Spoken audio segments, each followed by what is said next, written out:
باپ اور بیٹے اور روح القدس کے نام میں آمین۔ بائبل مقدس میں سے زبور 33 جو 22 آیات پر مشتمل ہے۔ ستائش کا گیت۔ اے صادقو، خداوند میں شادمان رہو، حمد کرنا راست بازوں کو زیبا ہے۔ ستار کے ساتھ خداوند کا شکر کرو، دستار کی بربت کے ساتھ اس کی ستائش کرو۔ اس کے لیے نیا گیت گاؤ، بلند آواز کے ساتھ اچھی طرح بجاؤ، کیونکہ خداوند کا کلام راست ہے اور اس کے سب کام باوفا ہیں۔ وہ صداقت اور انصاف کو پسند کرتا ہے۔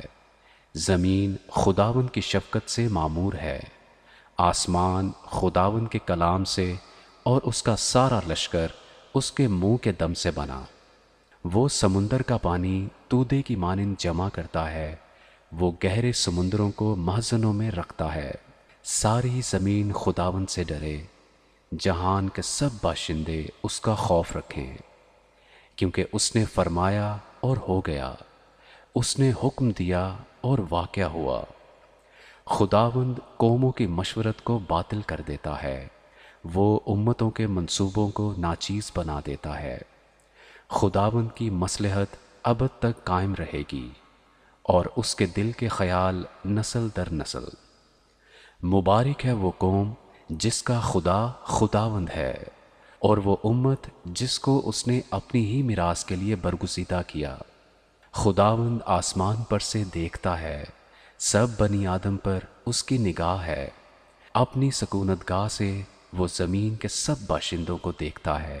وہی ہے جو ان سب کے دلوں کو بناتا اور ان کے سب کاموں کا خیال رکھتا ہے۔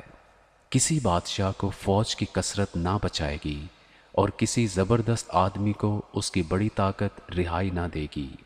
بچ نکلنے کے لیے گھوڑا بیکار ہے، وہ اپنی شاہزوری سے کسی کو نہ بچائے گا۔